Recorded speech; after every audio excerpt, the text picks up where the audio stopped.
ជក់បារីមានផលប៉ះពាល់ធ្ងន់ធ្ងរដល់សុខភាពទាំងអ្នកជក់ផ្ទាល់និងអ្នកជក់បញ្ឈរផលប៉ះពាល់សំខាន់មានដូចជា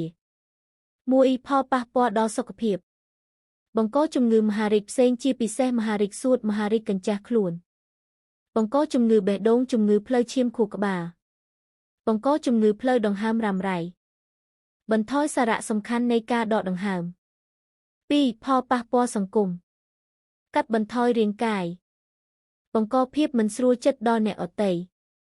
ការចំណាយថវិកាកើនខ្ពស់ប៉ះពាល់ដល់សម្រស់និងធ្មេញ 3. ផលប៉ះពាល់ដល់សុខភាពកុមារ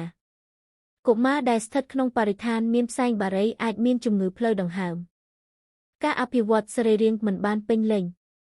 ការពីឈប់ជក់បារីគឺជាការសម្រេចចិត្តដ៏ល្អបំផុតសម្រាប់សុខភាពផ្ទាល់ខ្លួននិងសុខភាពគ្រួសារបើអ្នកចង់ពីឈប់ជក់បារីអាចតាក់ទងទៅកាន់មន្ទីរពេទ្យឬសេវាប្រឹក្សាសុខភាពដើម្បីពឹងជំនួយ